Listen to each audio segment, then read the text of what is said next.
So you just mentioned Paul there, and obviously you've been training with Falcon for like many years now. Yeah, yeah. How are you finding? How did you initially find that the change? Because obviously it's like a completely different setup for you, different sport. Yeah. Obviously we know you had that background, but Yeah. how difficult is that from like coming out of your comfort zone at Falcon and then being over with Team Wilkie? Yeah, so it was a little bit strange at the beginning, but obviously I love Paul and Matt. They're like, I've known them for so many years now, and the experiences that you go through as a fighter with your trainers, they become like your family. Yeah. So I think we'll always have that bond there, and we still always stay in contact. Yeah. I mean, they come to my fight, they come to my pro debut. Yeah. So there's still a really good relationship there. But yeah, making that transition over wasn't as difficult because when I did fight for Falcon, I used to go and travel everywhere for training and sparring. And so just to go to somewhere else, it wasn't really that difficult. And I still every now and then go down and train with Matt and Paul as well. So it was all okay. And to train with Al as well, we get on really well. I found a trainer that I actually really get on well with, and we've got quite a good bond already as well, so it's worked out quite well. Yeah. Brilliant. That's one thing I wanted to ask you, so I could ask you why I remember, because my memory's terrible. So, I think I spoke to Matt about this. We were speaking on like social media, and again, I was just being nosy, I guess.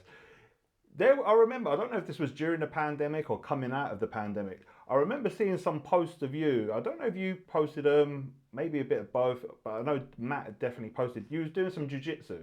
Yeah. So I was always wondering. I think I was being nosy at that point. I was like, is there a transition to MMA coming up, maybe? Yeah. Or was this being considered, or was it just you was just working out at the pandemic and just trying? Yeah. So it was. There was a little part of me.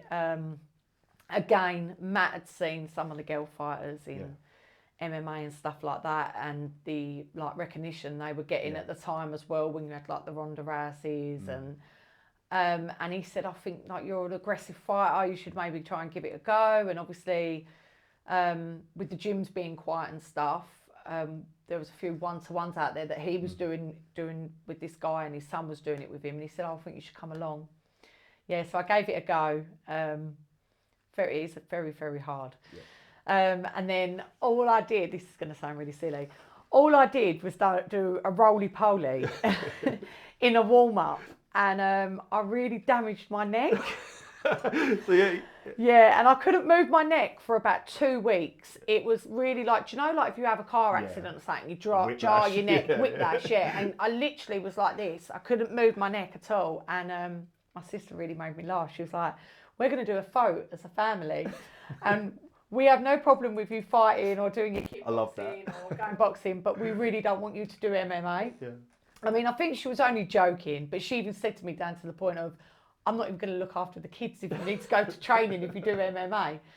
So yeah, I think maybe little parts of that, and I did think, oh God, like I still need to train and look after the kids, and I've done this to my neck. Yeah. So yeah, it was fun though while it lasted. I did enjoy it, and a few new tips. So yeah, because it was one of those things. It's always exciting, especially like a high level striker that got moving over to MMA, because you just want to see how they're gonna perform in there. You kind of feel like they're more equipped to go at it than maybe like a boxer or someone else, or even just a straight grappler. Yeah. So I mentioned you earlier when we was talking about, we've had Chanel Dyer down here. She started off with Muay Thai. Yeah. And I'm not sure if you crossed paths with her, but Sammy Jo Luxton. I think she's fought on Muay Thai Grand Prix before. It's like more Muay Thai. Now she's moving over to MMA. And she's just signed with PFL Europe. So it's one of them things I'm always interested to see how the strikers do. Yeah, I think obviously like what you just said with kickboxing and K1 or Muay Thai, you should really do well in MMA as long as you learn that defence. Yeah. More so than a boxer, because if you're already taking knees and leg kicks and back fists and sort of, it's everything really goes apart from the takedown, isn't it? So and the grappling. So it probably could have been fun for me, but that was my reasons why.